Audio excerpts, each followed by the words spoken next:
Okay, then there's the Georgia RICO case. 18 other people are indicted, including Rudy Giuliani, who, funny enough, used the RICO on a lot of mob guys. He did. I defended a lot of those cases. I was involved on the other side of those cases. Right. So it's actually kind of funny that he's being hit with a RICO himself. This is a 41 count indictment. And you said this indictment itself is very, very weak when you use RICO and conspiracy. Right. You're stretching and pushing and pulling. Right. So this particular case, you think is a weak case? I think it's a weak case. First of all, it starts with a blatant lie. The prosecutor gets on television, looks the American public in the eye around midnight, and says, I'm going to try to bring this trial in 6 months. She was lying through her teeth. She knew full well she could never bring this trial to fruition within 6 months. It was a deliberate, willful, calculated, malicious lie. It's a heck of a way to start a case where you're trying to convict somebody of lying by yourself lying. There's just no excuse for that. This trial will not be taking place within 6 months. When you have 19 defendants, 50 lawyers, 95-page indictment, hundreds of thousands of pages of documentation. If this case comes to trial within a year, it will be a miracle. She has a case right now in her county in which they're still picking jurors. It's going to take weeks to pick jurors in this case. She was just lying. And, as Oliver Wendell Holmes once said, when you're dealing with the government, it's expected that you will turn square corners. And Justice Gorsuch then said, and when the government deals with you, it's expected they will turn square corners. She was turning a sharp corner, not a square corner, lying to the public, and I have no faith in her ability to give these 19 defendants a fair trial. Well, we talk about smoking guns. Now, the phone call that Trump made to Georgia Secretary of State, Brad Raffensperger. Right. You don't think that was somewhat of a smoking gun when Trump said on that phone call he needs to find 11,780 votes? I think it was a smoking gun of innocence.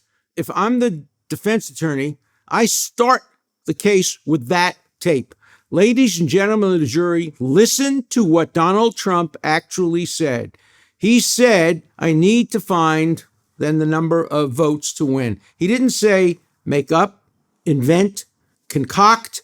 He said find. Find has a dictionary meaning. It means they're there. They're there to be found. I can tell you, I was a lawyer in the Bush versus Gore litigation. I represented the voters of Palm Beach County on the butterfly ballot. Do you know how many times Gore lawyers said, we got to find 600 votes? We got to find 600 votes. They're there. We got to find them. That's the most exculpatory piece of evidence there is. So yeah, a smoking gun, but a smoking gun of innocence, not a smoking gun of guilt. Well, the RICO case in Georgia is a state case, not a federal case. So if by chance Trump becomes president again, he won't be able to stop this. That's right.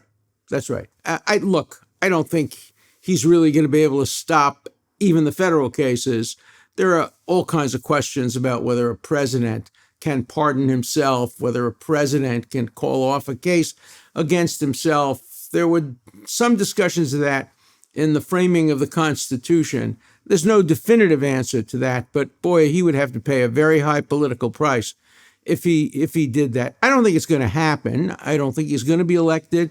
The only way he gets elected, I believe, is if there's a strong third-party candidate who takes votes away from the Democrat, much the way Ralph Nader took votes away from, I believe, from Al Gore in Florida. I think if Ralph Nader hadn't run, George Bush would have been defeated and Al Gore would have been the president.